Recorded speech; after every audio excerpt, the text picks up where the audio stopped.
नमस्कार, मैं हूं अनूप शर्मा और इस समय मैं मौजूद हूं रोटरी क्लब के पदाधिकारियों के साथ। यहां पर आपको एक साइकिल नज़र आ रही होगी। कन्याश्री एक कार्यक्रम रोटरी ने अपनी तरफ से निर्धारित किया है और इस कार्यक्रम के तहत रोटरी अपने इनके अलग एक जनपदों की, इनके डिस्ट्रिक्ट्स की अलग पूरे देश में संख्या होती है, पूरे विश्व में संख्या होती है। तो इसी तरीके से उत्तर प्रदेश और उत्तराखंड मिलाकर के ये लोग करीब 2100 साइकिलें पात्र और ज़रूरतमंद छात्राओं को दे रहे हैं और उसी क्रम में मथुरा में 181 साइकिल्स डिस्ट्रीब्यूट की जाएंगी। यहाँ रोटरी क्लब के तमाम पदाधिकारी हैं, इन लोगों से हम जानकारी करेंगे। सबसे पहले तो मैं आपको इस साइकिल को दिखाने की कोशिश करूँ कि अच्छी खासी साइकिल है, बहुत खूबसूरत साइकिल है, लड़कियों के लिए है खास तौर पर, और रोटरी ने फिर उस पर अपनी ब्रांडिंग भी कराई है। जहाँ जहाँ लिखा जा सकता है वहाँ पर रोटरी ने अपने चैप्टर का नाम पूरा उस पर लिखवाया है। नीरव भाई यहाँ पर हैं, केडी भाई सब हैं, हमारे और कालरा साहब हैं, सब लोग हैं। सर बताइए कि किस तरीके से सोची और क्या है, मतलब क्या है ये सोच और क्यों सोचा इस बार? देखिए, रोटरी 117 साल पुरानी ऑर्गेनाइजेशन है। इस साल पहली बार रोटरी की जो इंटरनेशनल प्रेसिडेंट हैं वो एक महिला है, जेनिफर जोन्स। तो वो 1 जुलाई से पदभार ग्रहण करेंगी। सोच ये थी कि उनके पदभार ग्रहण करने के उपलक्ष्य में महिला सशक्तिकरण के लिए आपको जो प्रोग्राम करते हैं 1 जुलाई कुछ बड़ा प्रोग्राम किया जाए। उसी सोच के साथ 1.5 महीने पहले डिसाइड हुआ कि हम साइकिल्स का डिस्ट्रीब्यूशन नीडी गर्ल्स के लिए करेंगे और उसी सोच को लेकर आगे बढ़े, जो कन्याश्री के रूप में आपके सामने है। केडी भाई साहब, कुल कितनी साइकिल्स दे रहे हैं आप लोग और सिलेक्शन कैसे हुआ कि किसे देना चाहिए? मैं एक बात इसमें ऐड करना चाहूँगा कि हमारे यहाँ शिक्षा में एक बात कही जाती है, बालक पढ़ता है तो एक परिवार बढ़ता है, और जब बालिका पढ़ती है तो 2 परिवार पढ़ाती है, एक अपना मायका, एक ससुराल। तो दोनों पक्षों को वो सुदृढ़ करती है, साक्षर करती है। तो इसी दृष्टि से विचार करके उन नीडी कन्याओं के लिए हमारे परिवार में ही प्राथमिकता ही रहती है कि जो भी परिपाटी है कि बालिकाओं की आवश्यकता पहले पूरी करते हैं, बालिकाओं की बाद में करते हैं। इन सब को सोचकर जो वास्तव में होनहार बालिका हैं, गरीब परिवारों से हैं, उन बालिकाओं को चयन के लिए हम ये साइकिल हम दे रहे हैं। चयन की प्रक्रिया हमारी यही रही कि हमने ऊपर से निर्धारित किया कि प्राइवेट स्कूलों को हम कंसिडर नहीं करेंगे। जो गवर्नमेंट एडेड स्कूल्स हैं या विद्या भारती का अपनी इतनी अच्छी छवि है तो उनसे रिलेटेड विद्यालयों को हम देंगे।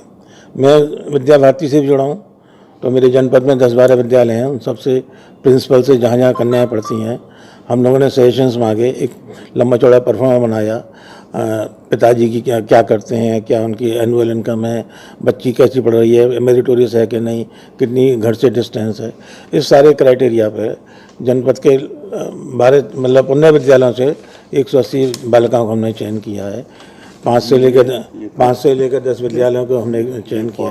ये आप कुछ दिखा रहे हैं, ये फॉर्मेट है, ये फॉर्मेट। हाँ, इसमें हमने स्कूल से छात्राओं की डिटेल मांगी थी जो हमको इससे प्राप्त हुई है, और इसके आधार पर ही हमने छात्राओं का साइकिल के लिए चयन किया है। ये देखिए केडी भाई सब दिखा रहे हैं। तो ये अभी यहाँ पर जो मैं बता रहा हूँ ये कन्याश्री योजना है और इसके तहत 181 छात्राओं को मथुरा में, और कुल मिलाकर के 2100 देने जा रहे हैं ये वाली साइकिल। लेकिन रोटरी ये अचानक ये क्यों सोचा था? आपने बताया कि वो आपकी जो पूरी प्रेसिडेंट आपके पूरे इंटरनेशनल की वो महिला है, तो उनको एक तरीके से उनको डेडिकेट कर दिया ये वाला प्रोग्राम। चलिए यहाँ से तो ये बात आ गई, लेकिन सिर्फ यहाँ तक नहीं है। यहाँ हमारे साथ सोनल भाई हैं। चमेली देवी इंटरमीडिएट एक स्कूल है और बहुत पुराना स्कूल है। जब हम लोग पढ़ा करते थे किशोरी रमन में या जवाहर में, उस समय चमेली देवी बहुत पुराना स्कूल और बहुत बड़ी संख्या में वहाँ छात्राएं पढ़ती हैं आसपास के क्षेत्र की।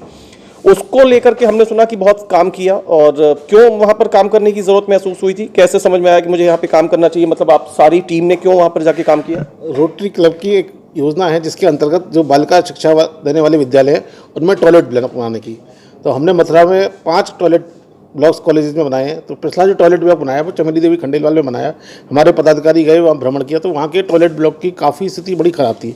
लगभग 100 वर्ष से अधिक पुराना विद्यालय है वो, और बड़ी जर्जर अवस्था में था। बहुत ही ऐसी स्थिति थी कि आप उसमें घुस नहीं सकते थे। तो हम लोगों ने उस विद्यालय को टेकअप किया, वहाँ के टॉयलेट ब्लॉक का पुनर्निर्माण कराया, बहुत अच्छा बना। और वो जो विद्यालय की सारी व्यवस्थाएं बड़ी जर्जर थी और इंफ्रास्ट्रक्चर बड़ा जर्जर हो चुका था। तो एक ऐसा स्पार्क क्रिएट हुआ रोटरी क्लब के द्वारा कि वो वहाँ के मैनेजमेंट ने मिलकर पूरे विद्यालय का ही कायाकल्प कर दिया। अगर आप वहाँ जाएंगे, वहाँ इनिशिएटिव आप लोगों का था, फिर उसके बाद वो आगे बढ़ते चले गए। आज सूरत बदल गई है चमेली देवी, पूरे विद्यालय की सूरत बदल गई। मैं चाहूँगा अनूप जी कि एक बार आप जाकर उस विद्यालय को देखें।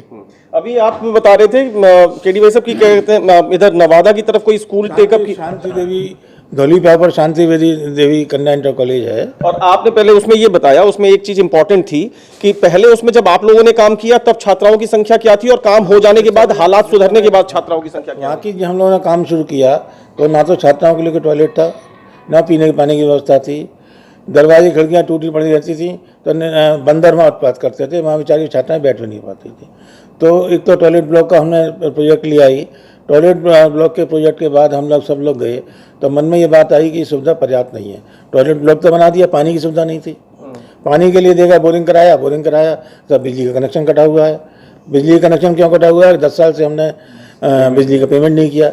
समस्या क्या है कि हमारी सरकारी योजनाओं में कि हम टीचर्स के पेमेंट तो कर देते हैं, जो गवर्नमेंट एडेड स्कूल्स में टीचर्स की मोटी मोटी सैलरी दे देंगे, लेकिन एनुअल मेंटेनेंस के लिए वहाँ कोई फंड्स नहीं होते। तो फिर हालत बिगड़ती चली जाती है, और वहां पर जब संख्या घट जाती है फिर सुधार होता है तो संख्या बढ़ के भी आती है, और छात्राओं का पढ़ना बहुत जरूरी है। और ये शायद तब ये सेटिस्फेक्शन भी मिलता है कि हमने अगर कुछ किया तो वहाँ छात्राएं पढ़ने तो शुरू हो गई। पंकज यहाँ पर है, पंकज को लेकर के ये हमारे पूरे क्लब के लोग बहुत तारीफ करते हैं, नीरव भाई भी इनके बारे में बड़ा मुस्कुरा के बताते हैं। एक ब्लड बैंक भी रोटरी संचालित करती है, न सिर्फ ब्लड बैंक बल्कि डायलिसिस सेंटर भी संचालित करती है। तो ब्लड बैंक का काफी समय पहले स्थापना हुई और शुरुआती जटिलताएं थी, लेकिन आज वही ब्लड बैंक लोगों की मदद कर रहा है।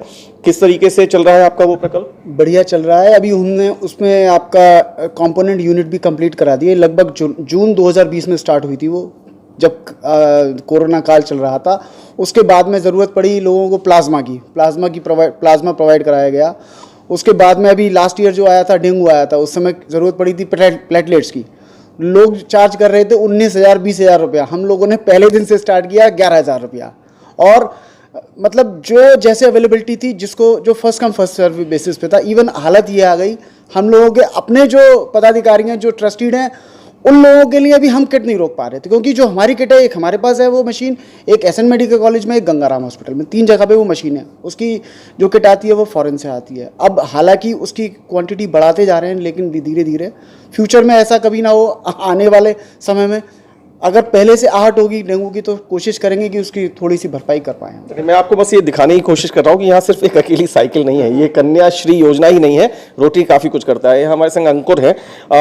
डायलिसिस सेंटर भी आप लोगों का, नीरव भाई बता रहे थे कि पहले यहाँ पर कुछ शायद मोनोपाली कह लीजिए कि इसलिए रेट्स कुछ थे और बाद में जाके बहुत चेंज आए। पहले डायलिसिस में मथुरा में 3500 रुपये के आसपास लगते थे, और मैंने जब 2016 में ज्वाइन किया था, उसके बाद नीरव भैया के और केडी अंकल के प्रयासों से उस डायलिसिस सेंटर की स्थापना हुई। और वहाँ अब हमने जो स्टार्टिंग रेट रखा था वो 1200 रुपये रखा था, और उसके बाद आप जानिए कि शहर में जितने भी प्राइवेट हॉस्पिटल्स हैं या संस्थाओं के हॉस्पिटल हैं जो 3,000 साढ़े 3,000 ले रहे थे, वो सब अब 1,500 रुपये 1,700 रुपये में डायलिसिस कर रहे हैं। तो इससे जो लोग परेशान थे, जो लोगों को बहुत महंगा डायलिसिस पड़ता था, अब वो 1,500 रुपये में मिलने लगा है। चलिए, ये भी एक उपलब्धि है जी, जल्दी से बताएं। इसमें ऐड करना चाहूँगा, कोरोना काल में सारे डायलिसिस सेंटर बंद हो गए थे, चाहे नियति का हो या वृक्ष चिकित्सा का हो या डिस्ट्रिक्ट हॉस्पिटल का हो। केवल हमारा रोटरी का डायलिसिस सेंटर ऐसा था जिसने पूरे कोरोना काल में मरीजों की सेवा की। जल्दी से बस एक आखिरी बात बता दीजिए, ये सब चीज़ें जो आप लोग करते हैं तो उसका फंड कहाँ से एलोकेट होता है, या अभी जो ये साइकिल आप बांटने जा रहे हैं तो इसके लिए पैसे कहाँ से लेके आए हैं? सर, ये साइकिल का जो प्रोजेक्ट है उसके लिए फंड तो जो लोग आपको दिख रहे हैं ना, ऐसे लोगों ने जोड़े हैं, जो रोटेरियंस हैं। मैं चाहूंगा सुनील वहां से सबको दिखाते चले, आप प्लीज बात करिए। जो रोटेरियंस हैं, जिन्होंने अपने खुश होकर इस प्रोग्राम से जुड़ के अपने आप पैसे दिए हैं। बाकी हमारे बाकी मतलब और डिस्ट्रिक्ट में जितने भी रोटेरियंस हैं, उसके अलावा जो हमारे मेजर प्रोजेक्ट्स होते हैं उसके लिए हमारे फंड दी रोटरी फाउंडेशन से मिलता है। दी रोटरी फाउंडेशन में रोटेरियंस द्वारा दिया गया पैसा जमा होता रहता है।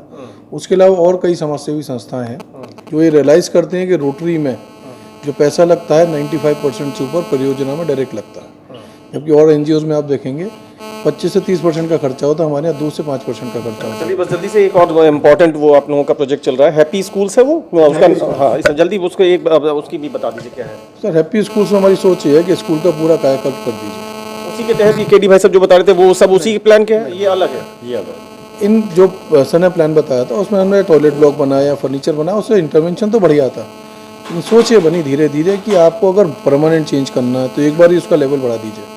तो हम हैप्पी स्कूल्स में स्कूल का पूरा इंफ्रास्ट्रक्चर, टीचर्स की training, smart classes, toilet blocks, water, even जो पेंटिंग हम करते हैं उसमें जो लोकल जैसे ब्रज है तो ब्रज की कलाकृतियाँ बनाएंगे। उस स्कूल को पूरा कायाकल्प कर देते हैं, उसको हम लोग हैप्पी स्कूल से संज्ञा देते हैं। चलिए, बहुत बहुत शुभकामनाएं आप सभी को। सबसे पहले बस इस साइकिल को देखिए, इस साइकिल को बहुत जल्दी हमारी होनहार छात्राओं के हाथ में होगी। ये एक इनिशिएटिव है और इस इनिशिएटिव के पीछे सोच सिर्फ इतनी है कि उनके जो इन रोटरी इंटरनेशनल की प्रेसिडेंट एक महिला बनने जा रही हैं, तो उन्हें डेडिकेट करते हुए ये एक प्रोग्राम आ गया है। और इस प्रोग्राम की खासियत ये है कि ये सारा कुछ, इसके फंड, इसका खर्चा, ये सब कुछ यहाँ मौजूद लोगों ने या यहाँ के अतिरिक्त जो और रोटेरियन साथी हैं उन लोगों ने किया है। तो जल्दी से कुछ दिखा, हाँ जल्दी, ये जी दिया जाएगा। ये प्रमाण पत्र भी जब कल बच्चियों को साइकिल दी जाएगी उसके साथ में प्रमाण पत्र भी दिया जाएगा, ये प्रमाण पत्र भी और पूरे कन्या पूजन के साथ दिया जाएगा। मतलब जैसा नीरव भाई ने बताया था कि हमारे कन्या जब भी की पूजा होती है उसी तरीके बाकायदा उनका पूजन करके पूरी डिग्निटी के साथ में, उनके पूरे सम्मान के साथ में दिया जाएगा। कन्याओं की हिंसा की भावना है, ऐसे ये नहीं आ जाएगी और सम्मान के साथ कालरा साहब जल्दी बता। एक तो जो है बच्चों का जो है टाइम बचेगा, वो जो है टेम्पू के लिए इंतजार करते थे 1-1 घंटा, और कई बार वो जिस मेंबर के संग नहीं बैठ के जाना चाहते थे क्योंकि टेम्पू में तो टेम्पू वाला बैठा ही चला जाता है, वो मजबूरी में बैठ के जाते थे, वो कहते हैं हमारा टाइम बचेगा और उनके संग जो है हमारा साथ छूटेगा, हम जो है अलग से वो जो टाइम बचेगा वो जो है हम अपना जो है पढ़ाई में, घर के काम में लगाएंगे। मैं तो अभी ये उम्मीद कर रहा हूँ कि ये आप ये देखिए कि कन्याओं का पहले पूजन करेंगे, ये सदस्य मिलकर कन्या पूजन करेंगे जो हमारी वास्तविक जो संस्कृति और सभ्यता है उसके तहत, और उसके बाद ये साइकिलें दी जाएंगी। मैं यहाँ पर जितने लोग मौजूद हैं इनके बारे में जितना कुछ मैं जानता हूँ, मैं यहाँ खड़े होकर ये भरोसा, ये मेरा लग रहा है कि मुझे आगे मैं सोच रहा हूँ कि जब कल इन्हीं साइकिल्स को ये या इनके अन्य साथी जाकर के छात्राओं को देंगे जो वास्तव में जरूरतमंद हैं और मेधावी हैं, उनको देने के बाद मुझे लगता है कि ये खुद अपने काम से इतना इंस्पायर होंगे कि बहुत जल्द हमें दोबारा बुलाएंगे कि हम अगले चरण में और साइकिलें बांटने जा रहे हैं। तो ये सिर्फ अकेला कन्याश्री कार्यक्रम नहीं है, रोटरी डायलिसिस सेंटर चलाता है, रोटरी ब्लड बैंक चलाता है, रोटरी कोरोना काल में करीब मेरे ख्याल में सोनल भाई कितने पैकेट बांट दिए थे? लगभग 2000 पैकेट, 3500 पैकेट, 3500, लगभग 3500 पैकेट्स, जिसमें पर्याप्त सामग्री उस संकट काल से 1 हफ्ते तक लोग आसानी से सरवाइव कर सके, उस संकट काल में पूरे परिवार के लिए वो इन्होंने डिस्ट्रीब्यूट किया। तब उन्होंने अपनी जान की परवाह नहीं की, बहुत सारे झमेले झेले, बहुत सारी परेशानियां झेली, लेकिन उस काम को भी किया। तो इस तरीके से बहुत सारे काम, टॉयलेट ब्लॉक्स बनवाना, आप कल्पना करिए, आपने हमारे ही ब्रज में उस फिल्म की शूटिंग हुई थी जो अक्षय कुमार और भूमि पेडनेकर की थी, आप कल्पना करिए कि किस तरीके से खासतौर से महिलाओं को, छात्राओं को टॉयलेट ब्लॉक अगर किसी स्कूल या कॉलेज में ना हो तो उसमें उसको कितनी परेशानी और कभी कभी जिल्लत का सामना करना पड़ता है। तो कई कॉलेजेस में, स्कूल्स में जहां जरूरत थी वहां पे टॉयलेट ब्लॉक्स बनाए गए हैं। और उसके अलावा एक सबसे उम्दा और बहुत ही इनोवेटिव आइडिया और उस एंगल पे काम करता है रोटरी कि हैप्पी स्कूल्स की परियोजना चला रखी है। उसमें स्कूल के पूरे आधारभूत ढांचे को धीरे धीरे करके बदलने की एक बड़ी सोच लेकर के रोटरी आगे बढ़ रहा है। बहुत सारे स्कूल्स में काम हो चुका है और वो प्रक्रिया निरंतर, वो योजना, वो कार्यक्रम इनका निरंतर जारी है। और रोटरी इंटरनेशनल इतने आसानी से सिर्फ इन बातों से नहीं समझा जा सकता, पूरे विश्व में सभी लोग ये जानते हैं कि विश्व को पोलियो से मुक्त कराने वाला रोटरी ही है, जिसकी बहुत बड़ी भूमिका सभी देशों में, ऐसे देशों में जहां पोलियो की ड्रॉप्स पिलाना अपराध माना जाता हो, जहां शायद पोलियो की ड्रॉप्स पिलाने की कोशिश करने पे हत्याएं तक हो जाती हो, वहां भी रोटेरियंस ने जाके काम किया है। तो वही रोटेरियंस 181 मथुरा की छात्राओं को, जरूरतमंद छात्राओं को, कन्याओं को जाकर के ये साइकिल प्रदान करने जा रहे हैं।